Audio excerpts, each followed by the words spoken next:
Imam Mohamed Diko, bonjour. Oui, bonjour. Alors, Imam Mohamed Diko, 5 chefs d'État, je veux parler du président nigérian Buhari, également Ouattara de la Côte d'Ivoire, Issoufou du Niger, Nana Kofi Addo du Ghana et Macky Sall du Sénégal. 5 chefs d'État dépêchés par la CEDEAO pour une sortie de crise au Mali. Alors, dites-nous, qu'est-ce qui en est ressorti de cette rencontre? Merci, monsieur. D'abord, saluer la présence de ces différents chefs d'État qui se sont déplacés sur le Mali pour venir partager avec nous les préoccupations qui sont les nôtres. Mais ce qui en est sorti, c'est qu'en réalité, il n'y a pas eu grand-chose. Le Mali traverse aujourd'hui une crise extrêmement profonde parce que c'est une crise existentielle. Aujourd'hui, la crise du Mali n'est pas seulement une crise politique ou une crise institutionnelle, c'est l'existence du Mali même qui est en cause aujourd'hui. Le peuple malien s'est mis ensemble pour essayer vraiment de restaurer la nation malienne qui est en train de s'abîmer sous nos yeux. Et cela, nous avons interpellé le président de la République pour qu'ensemble on s'asseye pour voir comment changer cette gouvernance catastrophique qui est en train d'abîmer la nation, mettre en cause l'existence même de la nation malienne.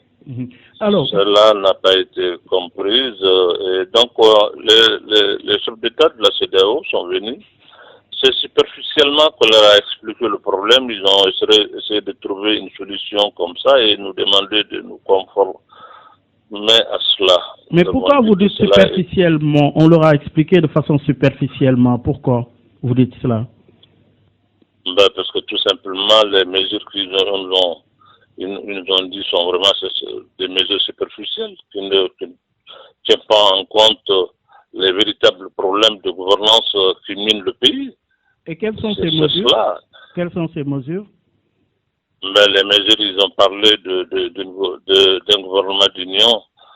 Mais ce n'est pas une question de gouvernement d'union. Nous, on ne s'est pas déplacé pour chercher des places ou pour être des ministres. Moi, je vais vous dire que je ne cherche rien, je ne suis pas candidat en rien. Je ne le serai pas aussi. Je resterai imam. Comme je l'ai dit, c'est ce que je sais faire de mieux et je resterai un imam.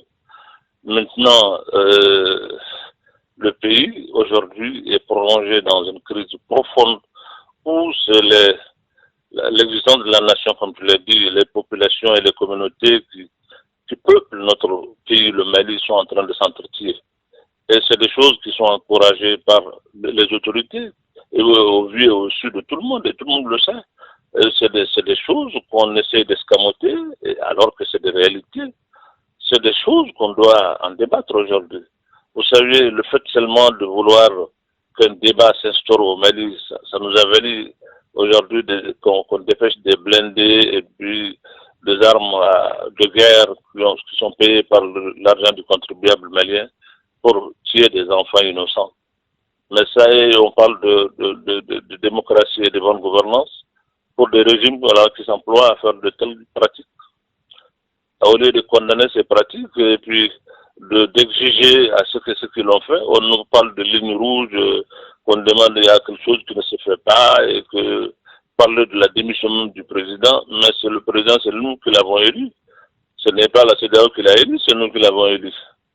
Ils sont élus, c'est vrai, mais c'est par le peuple. Si le peuple demande des comptes avec eux, ce n'est pas aussi quelque chose de tabou. Et dans le protocole de la CEDEAO, il est dit que les peuples doivent exiger de leurs dirigeants la bonne gouvernance et la démocratie. Mais quand même, cette mission des 5 chefs d'État de la CEDEAO était une nécessité, mais apparemment vous semblez être déçus.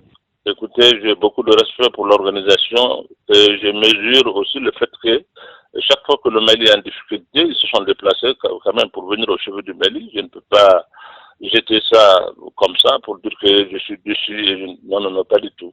Je sais seulement qu'ils doivent encore faire plus et chercher vraiment à aller en profondeur dans leur recherche de la paix. Faire plus, c'est quoi? Faire plus, c'est aller en profondeur de cette crise et chercher des solutions qui ne sont pas des solutions superficielles. Nous sommes d'accord que le président est élu, il faut le laisser exercer. Moi, j'ai déjà dit ça à tout le monde, mais que le président aussi accepte que les gens cherchent des solutions aujourd'hui pour améliorer la gouvernance d'ici la fin de son mandat. Mais c'est un problème de gouvernance finalement qui vous oppose à l'actuel président Ibrahima Boubacar Keïta. Quelle est la nature véritable donc de ce qui vous oppose avec Ibeka? Mais la nature de la chose qui nous oppose, en tout cas moi personnellement, c'est la gouvernance. J'ai toujours parlé de cela. Vous saviez, le président Ibeka, dans l'existence démocratique du Mali, il a exercé combien d'années? Avec le premier mandat d'Alpha Oumar Konaré, il a fait 6 ans chef de gouvernement. Les 10 ans de Amadou Touré, il a fait 5 ans président de l'Assemblée nationale. 7 ans maintenant, il est président de la République. Mais alors, et le président Ibeka, c'est nous qui avons transformé nos mosquées et lieux de culte pour en faire des QG de campagne pour pouvoir l'élire parce qu'on croyait en lui. Nous savions qu'il n'avait pas un projet de société islamique, pas du tout, mais un projet laïque. Nous l'avons accepté, mais puisque notre problème, c'est un problème de gouvernance et de bonne gouvernance. Mais malheureusement, ce qu'il nous a offert aujourd'hui, c'est que c'est une gouvernance catastrophique. Est-ce que c'est pas une responsabilité partagée parce que vous l'avez accompagné jusqu'à arriver au pouvoir? Oui. Mais oui, bien sûr, puisque je croyais en lui avant qu'il ne soit au pouvoir. Et quand il est au pouvoir, il a fait un mandat, j'ai arrêté de le soutenir parce que j'ai vu que son bilan n'était pas élogé. Et je le lui ai dit. Quand il venait au pouvoir, le Mali avait un problème de problème sécuritaire dans un endroit bien localisé, qui est la région de Kidal. Mais aujourd'hui, c'est tout le Mali qui est embrasé. Et il n'y a aucune solution. Les communautés dans certaines régions sont en train de s'entretuer.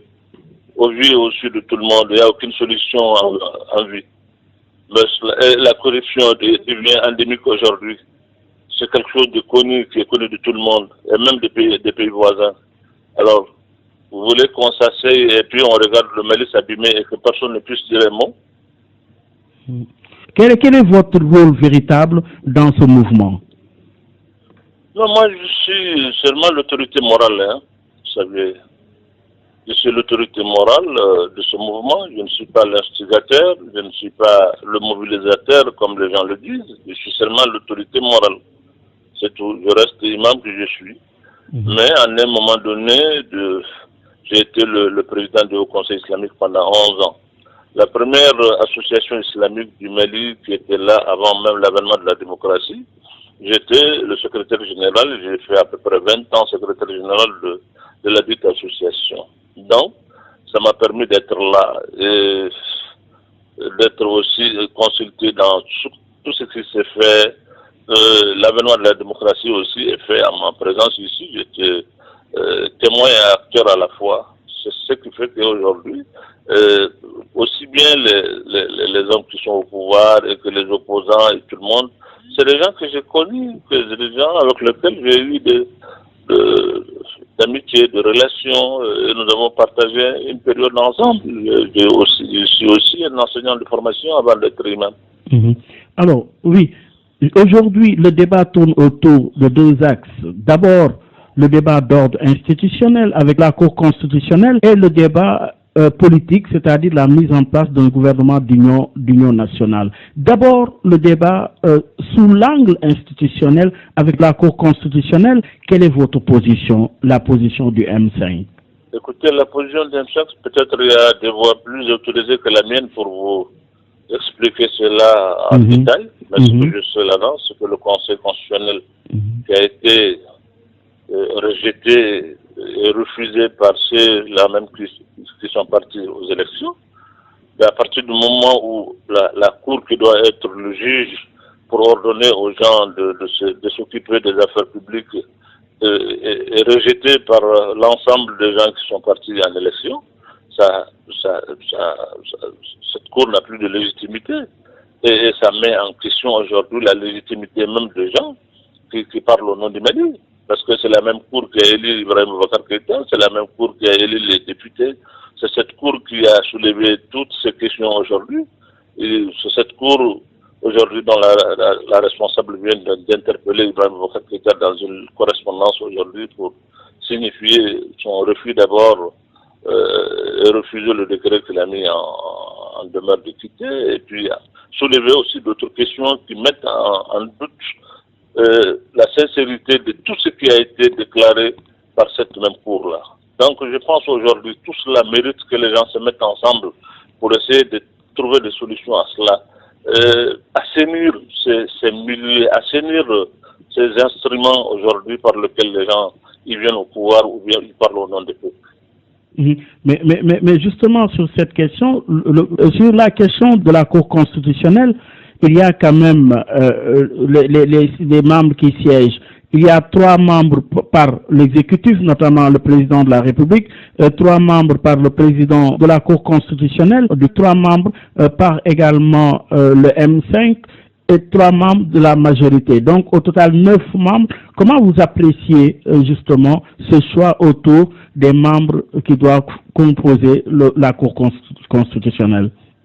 Vous savez, ça, c'est des propositions qui ont été faites, qui n'ont même pas été validées et discutées. Nous ne l'avons même pas donné notre point de vue par rapport à tout cela. C'est des choses qui ont été discutées par les différentes délégations de la CEDEAO, qui sont venues, on nous a balancé ça comme ça, mais en réalité, ça n'a pas fait l'objet d'un grand débat et d'un accord d'une manière ou d'une autre.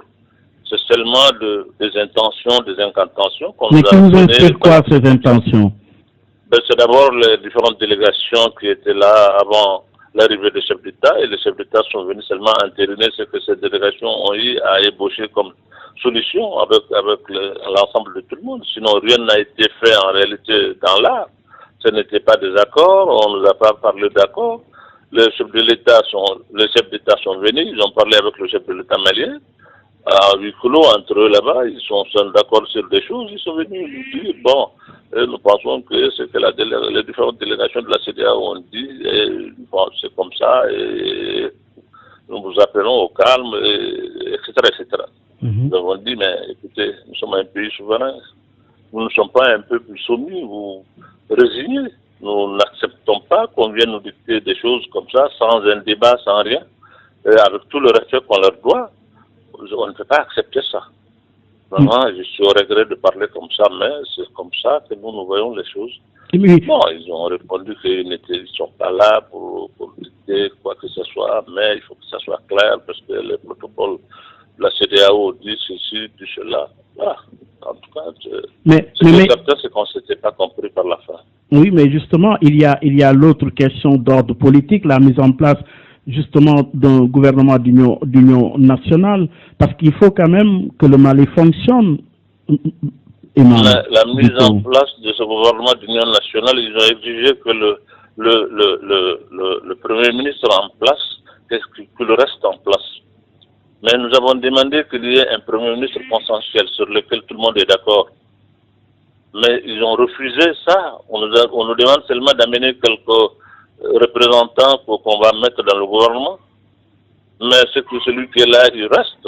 Je dis, mais c'est nous demander quand même de trop. Celui qui est là, c'est en sa présence et dans sa gouvernance que les gens sont sortis avec des berrins pour venir tirer sur nos maisons et tuer des enfants innocents. Vous voulez qu'on laisse le même chef de gouvernement conduire ce gouvernement, que nous voulons un gouvernement de mission pour travailler et redresser la situation du Mali? Et que on donne seulement quelques responsables pour être des ministres, sinon l'équipe gouvernementale restera la même chose tant que le Premier ministre est là. Il n'y a pas de changement. Mais alors, dites-nous, oui, Imam, dites-nous oui, alors, allez-y. oui, dites-nous alors, ce gouvernement d'union nationale, quelle en sera la couleur? Quel en sera le format? Dites-nous, quel format doit-il prendre ce gouvernement d'union nationale? Ben écoutez, on ne l'a pas discuté, ces formats. C'est ça le drame. On nous a tout simplement parlé de gouvernement d'union nationale, mais le format que ça doit prendre, ils ont refusé ce débat parce qu'on nous dit, bon, celui qui était là, il reste chef de gouvernement, et le reste, chacun va amener quelques poste, je sais pas, 30%, 20%, 50%, etc., etc. Mais tout cela n'a pas fait l'objet d'un débat. C'est seulement des incantations, des intentions qu'on nous a dit. On a lu dans des communiqués. Quand la CEDEAO, la délégation qui était là, a fini ce qu'elle a à faire, ils ont fait leur communiqué sans même nous appeler et puis nous associer à cela. Ils ont fait un communiqué qu'on a appris comme tout le monde pour nous parler de 30%, de 20%, de 50%. Ça n'a pas fait l'objet d'un débat. Le problème n'est pas un problème de partage de gouvernement. Le problème, c'est d'abord un problème de gouvernance en profondeur. Le Mali est miné aujourd'hui par cette mauvaise gouvernance, une corruption endémique au Mali, une corruption à ciel ouvert qui crève les yeux. C'est des choses dont on doit parler. Il y a une insécurité résiduelle au Mali aujourd'hui. Personne ne peut quitter telle région pour aller dans telle région. Aucun gouvernement ne peut aller en tournée aujourd'hui en République du Mali. C'est des choses qu'on doit débattre. Mais le problème n'est pas seulement d'amener quelques éléments et les mettre dans un gouvernement qui va rester à Bamako faire du surplace. Non, non, non, pas du tout. Le débat est plus profond que ça. Alors, finalement, le débat d'ordre politique, le débat d'ordre institutionnel, au finish, quelle conclusion retenir après ce voyage des 5 chefs d'État donc dépêchés par la CEDEAO au Mali?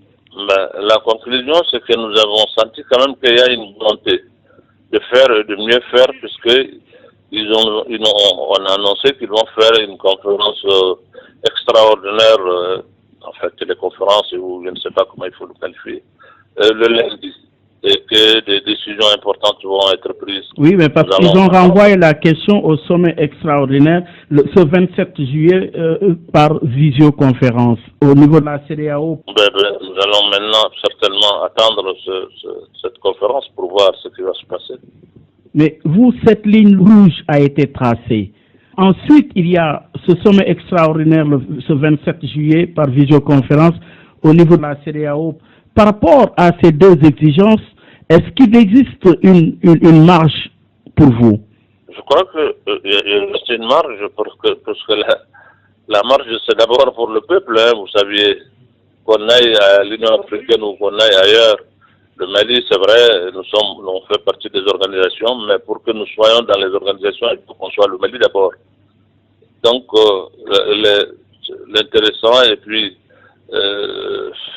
le dernier mot revient toujours au peuple souverain du Mali, quelle que soit la nature des décisions qu'on va prendre ailleurs.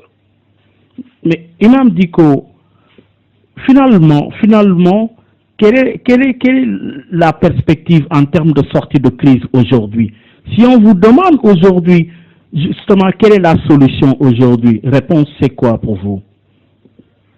Écoutez, la solution pour moi, c'est d'abord avoir la volonté de sortir de cette crise. C'est ce qu'on a demandé au chef de l'État. Vous savez, quand les gens ont demandé sa démission, c'est moi qui me suis mis à démarcher les gens pour dire qu'on ne peut pas demander sa démission, que cela va mettre le Mali dans une situation très difficile. Nous n'avons pas besoin de ça.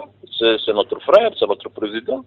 Mais si nous avons des exigences ou bien des demandes d'amélioration de la gouvernance, on pose le problème et avec lui, on va en discuter.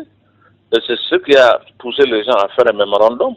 Ce mémorandum qui lui a été transmis, bon, la réponse n'a pas été à hauteur de souhait. Et c'est ce qui a compliqué tout le reste, en réalité. Si demain, il y a une volonté, je crois que même au Mali, entre nous pouvons trouver une solution à ce problème-là. Ce n'est pas la peine d'en faire un problème où toute l'Afrique doit s'y mêler. Alors, il y avait aussi la désobéissance civile qui a été demandée et justement appliquée. Aujourd'hui, quelle est la position adoptée par le M5? Vous allez continuer à travailler? Il n'y a plus de mouvement? Quelle est la posture incarnée désormais? Pour le moment, nous avons une trêve qui va être respectée jusqu'à la fin de fête du Tabaski. Et après cela, maintenant, si les choses n'évoluent pas, nous allons certainement évaluer et voir la conduite à tenir. Est-ce que la demande de démission d'Ibrahima Boubacar Keïta est toujours d'actualité? Mais écoutez, moi personnellement, je pense que nous pouvons évoluer sur ce point.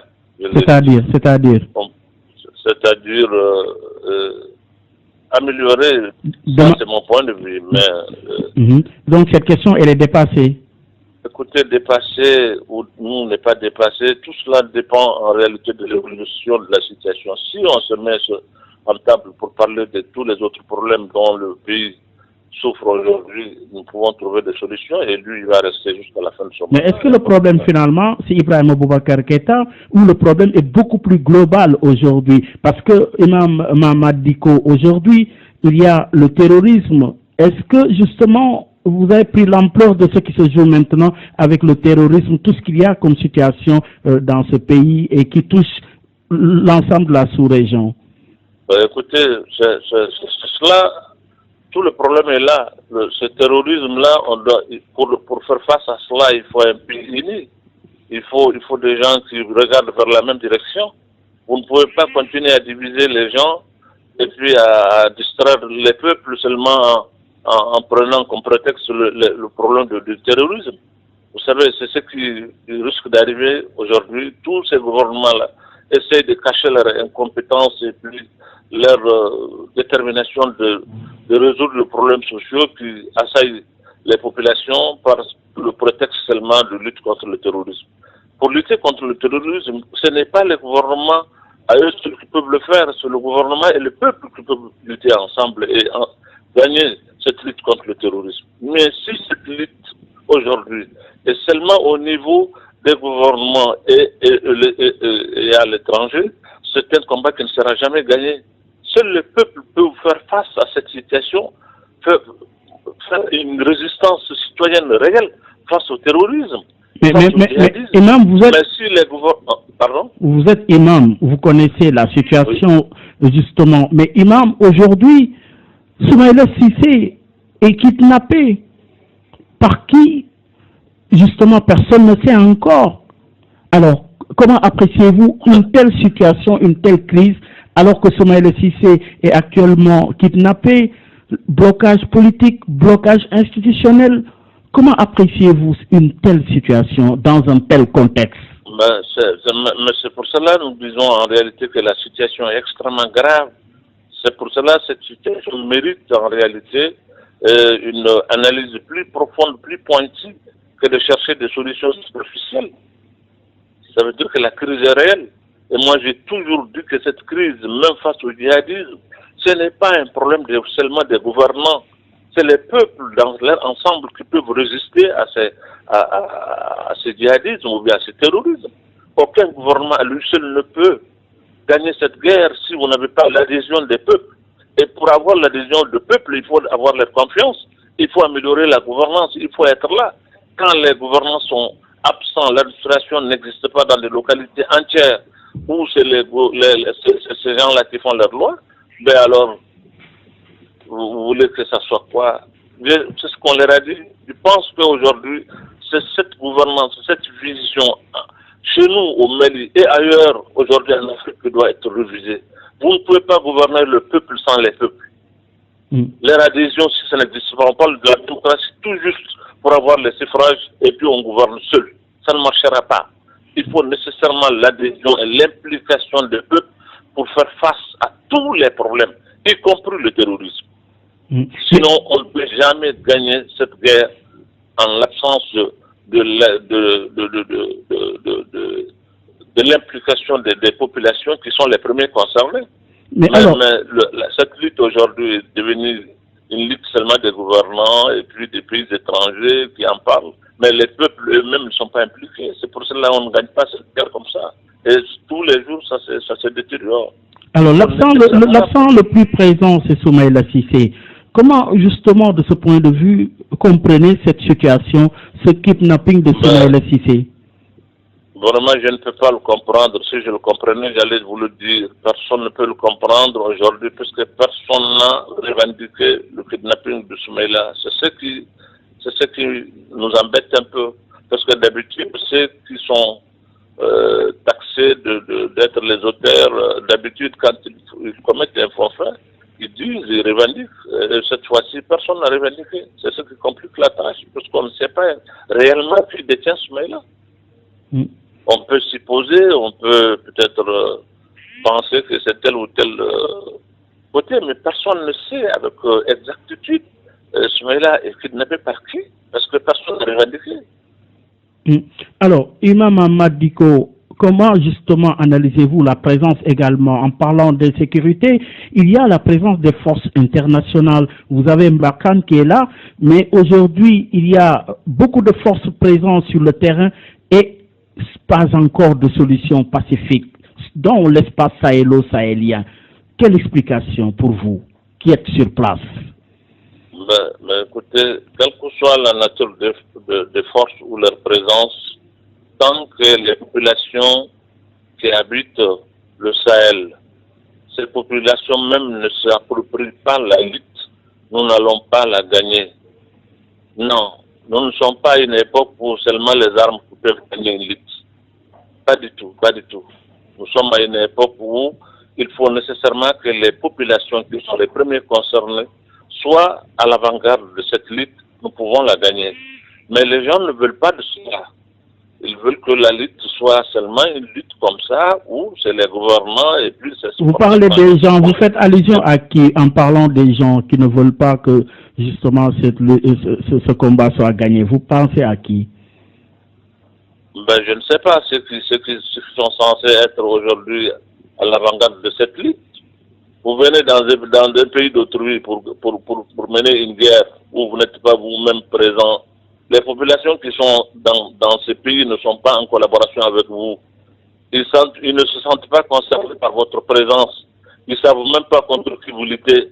Mais vous ne pouvez pas gagner cette guerre. C'est pas possible. Non. Moi, je pense réellement qu'il y a un problème. Et ce problème-là, il faut que les gens aient le courage de le dire. Et quel est ce problème? Quel est ce problème? Mais le problème, c'est que si on veut gagner cette lutte contre le djihadisme ou le terrorisme de façon générale, il faut nécessairement que nos gouvernants et les peuples qui gouvernent partagent cette mission ensemble. Vous ne pouvez pas gagner une guerre dans un endroit, dans une localité, si les habitants qui peuplent ces endroits-là ne sont pas, ils sont pas avec vous, ils ne collaborent pas avec vous, ils ne savent même pas. Vous savez, les forces étrangères qui sont là, on les regarde comme ça, on ne sait même pas que tu peux demander des Maliens, peut-être 80% ne savent pas pourquoi Barkhane est là, pourquoi MINUSMA est là, pourquoi qui est là. On les voit aller et venir, il y a des endroits, des localités dans lesquels on ne sait même pas leur présence. Il y a des endroits aussi, ils opèrent, les gens les voient là-bas, mais il n'y a pas de... ils ne savent pas. C'est des choses qui n'ont même pas fait l'objet des débats dans les différents parlements de nos pays. Moi, je ne me souviens pas qu'on a débattu ces problèmes de présence de Barkhane ou d'autres forces au Parlement où les représentants du peuple même ont donné leur point de vue, a priori demandé le reste du peuple. Non. C'est ça le problème de nos différents pays. Vous ne pouvez pas gouverner les peuples sans les peuples, même sans leur implication réelle. Ils ne savent pas ce qui se passe. Les gens pensent que la démocratie, c'est seulement au moment où on a besoin de suffrage des gens, on fait des campagnes, donc dès qu'on est au pouvoir, et puis voilà, c'est terminé. Les peuples doivent rester et vous regarder faire. Vous ne pouvez pas réussir ni le développement, ni une lutte contre n'importe quel ennemi si vous n'êtes pas en phase avec les peuples que vous êtes censés présenter. Mais Imam, vous êtes un religieux. Alors, je dis, vous êtes sur place, vous êtes un homme religieux et beaucoup usent de cette religion pour mener le combat dans l'espace sahélo-sahélien. Justement, comment le comprendre et s'il y a une responsabilité à déterminer, à qui l'imputerez-vous?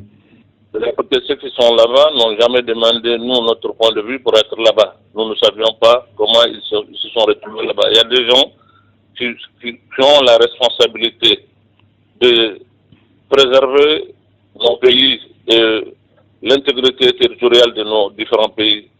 C'est à eux qu'il faut poser cette question. Pourquoi ces gens-là ont laissé d'autres forces venir s'installer dans le pays? Quel est leur job ou quel est leur travail? C'est eux qui ont prêté serment de préserver le pays, de son intégrité territoriale. Et ils n'ont pas fait le travail. Les armées qui doivent vraiment préparer pour faire en sorte que les pays ne soient pas violés par d'autres forces, ils ne l'ont pas fait. Si ça a été fait, ces gens-là ne peuvent pas s'installer dans nos différents pays, c'est pas possible. Bon, donc ça, s'il y a une question, c'est à eux. Maintenant, la religion, pour moi, j'ai ma philosophie par rapport à la religion. Laquelle? Quelle est votre? Non, notre religion n'est pas une religion imposée, c'est une religion choisie. Et pour moi, la religion, ça ne s'impose pas. Le fait de venir avec des fusils, avec des bombes, c'est autre chose que la religion. La religion ne s'impose pas. La religion est un choix.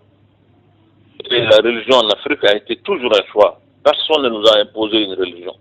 Mais ce qui est là aujourd'hui, est-ce que c'est au nom de la religion, ou bien c'est d'autres forces obscures, ou bien c'est des gens qui sont frustrés par d'autres comportements, mais qui ont trouvé aussi leur expression de cette manière. Tout cela doit être aujourd'hui cherché, on doit le savoir. Le monde musulman, l'organisation de la conférence islamique doit aujourd'hui mener le débat pour savoir ce qui, aujourd'hui, au nom de la religion, mène ces combats, que le monde musulman se prononce là-dessus. Il ne faut pas laisser ce débat-là aux autres. Ce n'est pas aux autres qui viennent nous dire que celui-là, il est bon musulman, il ne l'est pas. On doit le combattre ou ne pas le combattre. C'est à nous de déterminer. Si on n'est pas d'accord avec ceux qui parlent de l'islam au nom de l'islam, ils ne sont pas habitués à le faire. C'est nous, le monde musulman, qui doivent le décrire et les combattre. Mais ce n'est pas les autres qui doivent débarquer chez nous sans notre consentement et souvent au nom de ce combat. C'est pour cela que c'est difficile de gagner ce combat. Et c'est difficile à dire. Quand vous le dites, on vous dit non, lui, il doit avoir, il partage quelque chose avec eux. Je ne partage rien avec qui que ce soit, mais il faut partager la vérité avec tout le monde. C'est qu'aujourd'hui, s'il y a un problème, il faut d'abord chercher à savoir la nature du problème pour trouver des solutions. Il faut, s'il y a des gens avec lesquels on peut dialoguer pour savoir, mais pourquoi vous prenez les armes? Pourquoi vous pensez que c'est avec ça que vous pouvez imposer l'islam? Mais ce débat-là, on doit le faire entre nous musulmans, érudits musulmans à travers le monde. Ensuite, dégager une ligne. Mais personne, on enferme la chose, on refuse même qu'on débatte. Personne ne peut parler avec qui que ce soit. Même des gens égarés qui sont en train de mettre le monde en danger. Il faut leur parler souvent, leur prendre par la main pour leur dire non, écoutez, arrêtez ce que vous êtes en train de faire. Et ça, les gens refusent, tout le monde refuse. Si vous demandez ça, on dit que non, il a dit de discuter avec les terroristes, de discuter avec moi, je ne discute pas avec les terroristes ou je discute avec oui, mais est-ce que ils ne savent même pas ce qu'ils font. Est-ce que vous jouez ce rôle? Est-ce que vous jouez ce rôle? Vous essayez de leur parler, vous, personnellement? Moi, j'ai essayé de parler. Oui. J'ai essayé de parler. J'ai essayé de parler. Et qu'est-ce que vous avez constaté? Qu'avez-vous constaté? J'ai constaté d'abord des gens qui ne savent pas de quoi ils parlent souvent. Il y a beaucoup de gens parmi eux qui sont des jeunes gens en réalité qui sont là seulement parce que tous les horizons sont bouchés pour eux. Ils ne savent plus ce qu'il faut faire. Ils ont eu un fusil, c'est un instinct de survie pour eux. C'est pour s'affirmer, c'est pour se déterminer. Ce n'est pas une conviction religieuse réelle. Si vous discutez avec eux, vous arrivez à faire la part des choses de tout cela. Donc, la solution qu'il faut pour cela, c'est des solutions qui peuvent être envisagées. Mais vous avez tout simplement des gens qui se déclarent analystes, des gens consultants, des trucs qui sont là, et on fait sortir des choses, c'est des spécialistes de je ne sais quoi. Tout cela, c'est des choses qu'il faut cesser et aller en profondeur dans les choses. S'il y a des gens qui sont égarés, il faut chercher à savoir pourquoi. Mais Imam... Et moi, j'ai tenté de parler avec d'autres, j'ai compris que vraiment, il y a beaucoup de gens parmi ces gens-là qui ne savent même pas de quoi on parle en réalité. Ils ne savent pas, ils ont besoin d'être aujourd'hui enseignés, d'être orientés, de débattre avec eux pour les prendre et les tirer de l'obscurité. Ils ont besoin de cela. Mais justement, Imam, vous qui êtes sur place aussi, il faut nous expliquer un peu comment en êtes-vous arrivé là au Mali avec ce problème de djihadisme, la lutte contre le terrorisme sur place, justement parce que ça perdure. Il n'y avait pas que avant Ibeka, il y avait d'autres présidents qui l'ont précédé, notamment Moussa Traoré, Alpha Oumar Konaré, ATT, Amadou Toumani Touré. Aujourd'hui, est-ce que c'est l'échec du politique? Comment en êtes-vous arrivé là aujourd'hui? Mais c'est l'échec du politique, c'est évident. Écoutez, Nos gouvernants sont là. Et pourquoi ils sont là? Ils ont été élus. Pourquoi? C'est pour préserver le pays, l'intégrité du pays, préserver les gens et leurs biens. C'est leur job, c'est pour cela. C'est eux qui doivent réfléchir à des politiques pour préserver nos différents pays. Alors, c'est puisqu'ils ont échoué que tout cela est arrivé. C'est pour cela que je parle d'un débat qui doit être profond aujourd'hui. Le problème que nous vivons n'est pas autre chose qu'un problème de gouvernance. C'est ce qui a fait le lit et au terrorisme et tout autre. Et au narco, quand vous dites problème de gouvernance dans sa globalité, économique, politique, institutionnelle, culturelle. Mais bien sûr, oui. Bien sûr que oui. De quel ordre, oui? De gouvernance dans tous les domaines qui a échoué. Et c'est un échec global de tout le système de gouvernance démocratique. Parce que nous sommes d'abord un pays qui est allé en démocratie de façon un peu désordonnée. Immédiatement après le 91, nous nous sommes retrouvés un pays qui était sous la dictature, entre guillemets, qui se retrouve le lendemain un pays démocratique. Sans transition aucune. On a créé, cherché le pouvoir. Donc, même la culture démocratique du pays, il y a un problème. Les gens ont pensé tout simplement qu'aujourd'hui, il faut faire un parti politique. C'est un raccourci pour vous, pour avoir une promotion, pour avoir des privilèges, pour avoir ceci, pour avoir cela, être un élu, être un député. Ce n'est pas servir le peuple. Donc, il y a un problème. Pour cela, j'ai parlé d'aller à un débat profond. Oui. Et je sais de quoi je parle, parce que j'ai assisté à l'avènement de la démocratie au Mali. Nous sommes allés à une démocratie transition. On nous a donné une démocratie en vrac. Des partis politiques sans fin. Nous avons des centaines, voire même des milliers de radios publiques, de radios privées, des journaux, des médias. Tout cela est fait dans un désordre extraordinaire où il n'y a pas d'opinion, il n'y a pas de formation citoyenne réelle. C'est un désordre qui est là. Et c'est ce qui fait que la gouvernance ne marche pas. Et ça doit être revu et revu. Il faut avoir le courage d'aller en profondeur, d'améliorer la gouvernance démocratique même du pays. C'est cela aujourd'hui que le Mali doit faire. Et peut-être avec le Mali, certains pays aussi. Oui, avec certains pays aussi, mais aujourd'hui, la sous-région est dans une situation pour le moins difficile. Vous avez la situation au Mali, mais nous restons au Mali avant de faire une analyse globale de la situation géopolitique sous l'angle de la sous-région. Imam Mamad Dicko, aujourd'hui, le Mali est dans une situation difficile avec des mutations en cours. Vous attendez la réunion du 27 juillet du sommet extraordinaire des chefs de l'État, mais vous avez signé une trêve entre-temps pour voir ce que sera demain avant toute décision. Alors, dites-nous, Imam Dicko, aujourd'hui, la situation actuelle, le Mali est dans l'impasse, mais vous, êtes-vous déçu d'avoir accompagné justement Ibeka? Êtes-vous déçu des hommes politiques maliens? Êtes-vous déçu lorsque vous observez le blocage dans lequel, l'impasse dans laquelle se trouve le Mali aujourd'hui? Vous savez, c'est pour cela que je me bats, parce que je crois à quelque chose qui a été dit par un éminent scientifique allemand, ce grand scientifique célèbre qui est connu, qui a inventé la bombe atomique, qui a dit que la voie qui vous a conduit à l'impasse ne peut pas être la même voie par laquelle vous pouvez sortir de l'impasse. Et c'est une réalité. Aujourd'hui, nous sommes à l'impasse, il faut trouver d'autres voies. Il faut chercher vraiment à quitter l'impasse. Ça veut dire qu'il y a un blocage dans la gouvernance de nos différents pays. Ce n'est pas la démocratie qui est en cause, c'est notre façon de faire cette démocratie qui est en cause. Parce qu'on n'est pas en phase avec nos différents peuples. Vous savez, la gouvernance ou la pratique de la démocratie n'est pas une camisole qu'on porte ou bien une chemise qu'on porte et puis on finit, on la met.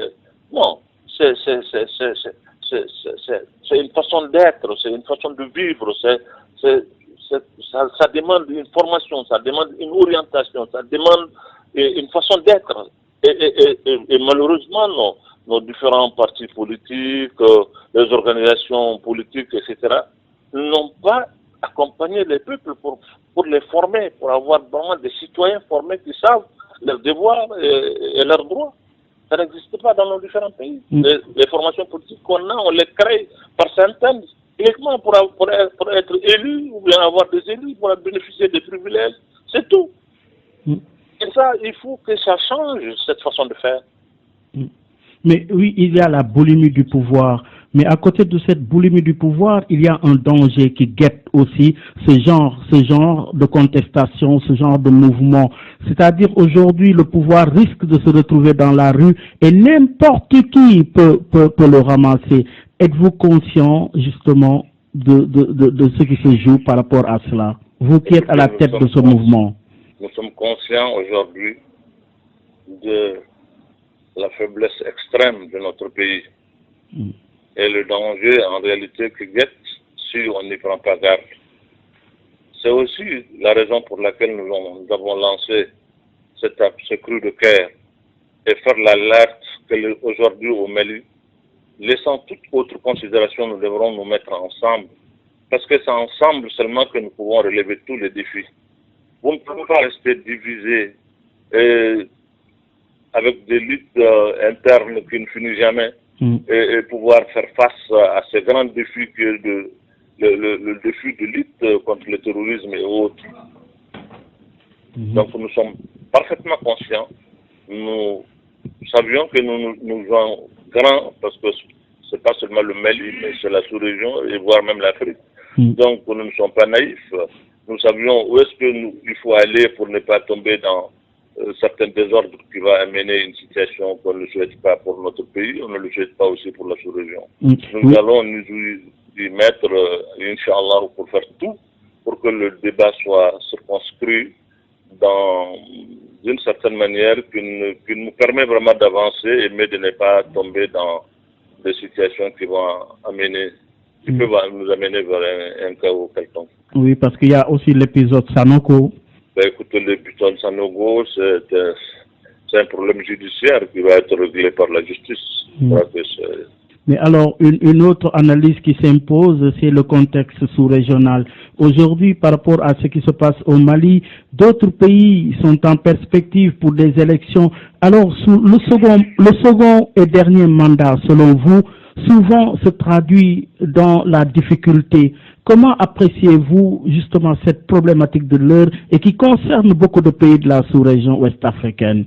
Oui, mais tout cela revient à la même chose. C'est en réalité le soubassement démocratique qu'on donne à nos pays qui sont un peu superficiels. Ce n'est pas de véritables démocraties, c'est de faire semblant. Quand vous faites semblant et que vous ne faites pas les choses en profondeur et avec vraiment beaucoup de réalisme, et c'est ce que ça vous donne. Les gens font semblant. On ne gouverne pas un pays en faisant semblant, en voulant seulement imiter les gens et puis faire des élections et inviter les institutions européennes et ailleurs pour venir donner leur cutus. Bon, vraiment, on pense que c'est bien. Oui, ce qu'on a vu, bon, ça ne peut pas entacher la sincérité du vote, etc. Et puis on se contente de ça, on s'en va. Vraiment, c'est faire semblant. Il faut que l'Afrique quitte cette situation de faire semblant. Nous devrons nous assumer, faire les choses selon nous-mêmes, selon ce qu'on pense être bon pour nos pays. Mais tant qu'on fait semblant et que les autres qui doivent donner leur cutis pour que nous soyons ou nous ne soyons pas, il est difficile que les choses, le monde, le tournant dans lequel le monde est aujourd'hui, et qu'on ne puisse pas vivre des épisodes comme ce qui est connu au Mali et peut-être va être connu ailleurs. Mamad Diko, imam, c'est la corruption, c'est la lutte contre la corruption, c'est la fuite des capitaux. Aujourd'hui, ces fléaux qui minent nos différents pays vous inspirent quoi comme réflexion? Mais c'est cela le comble. C'est ce qui fait honte à l'élite africaine aujourd'hui. Je ne suis pas fier de cette élite. Quand j'entends parler des menaces souvent occidentales en disant à nos dirigeants qu'on va geler vos avoirs, mais pourquoi ils ont des avoirs là-bas? Pourquoi nos banques ne suffisent-elles pas pour eux? C'est là où vraiment le bas blesse. Comment un dirigeant africain un fils de l'Afrique digne qui a été vraiment enseigné, entretenu, éduqué par son pays et qui se bat pour être là, qui gagne la confiance de ses concitoyens et ramasse tout ce qu'ils ont comme fortune pour aller emmagasiner ça ailleurs. Voilà. C'est quand même extraordinaire. C'est cela en réalité qui ça crée aujourd'hui une crise de confiance entre l'élite même africaine et les peuples africains. Imam, Oui? quel est votre rapport avec le pouvoir? Ben, il n'y a pas de... C'est pas un rapport conflictuel. Hein? Non. Nous sommes... Au Mali, nous savons faire ça, malgré tous les problèmes qu'on peut avoir. On n'oublie pas que nous sommes des frères et nous discutons. Le président Ibrahim Bakar Keïta est un grand frère à moi, qui est un ami personnel avec lequel j'ai partagé beaucoup de choses.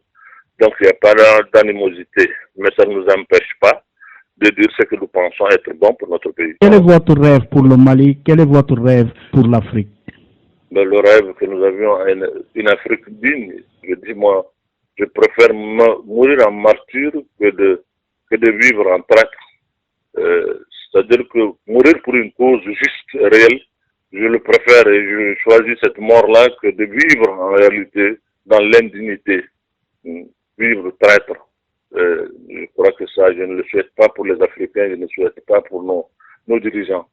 Il faut que nos dirigeants sachent que l'Afrique ne peut pas être autre chose que ce que les Africains eux-mêmes veulent en faire. Et nous avons un continent extraordinaire. Le meilleur des continents, c'est le continent africain. C'est chez nous seulement que tout est sur le bon Dieu qui nous a gratifié de ce continent-là. Et nous devrons vraiment en être jaloux et bien traiter ça. On doit quitter vraiment ce cycle d'enfantillage où l'Afrique ne sait rien faire tant qu'on ne lui montre pas, on ne lui demande pas. Et même comment il doit élire ses dirigeants, c'est les autres qui doivent lui dire oui, c'est bien, ce n'est pas bien. Mais il est temps maintenant qu'on quitte ce cycle-là. Alors, Imam Mahmoud Dicko, craignez-vous pour votre sécurité? Écoutez, il y a trois choses qui ne m'ont jamais inquiété. Parce que ça ne dépend pas de moi. Où est-ce que je dois mourir? Quand est-ce que je dois mourir? Et comment? Je ne le sais pas. Ça appartient à Dieu. Donc, ce n'est pas une préoccupation pour moi. Merci beaucoup, Imam Mahmoud Dicko, pour cet entretien exclusif accordé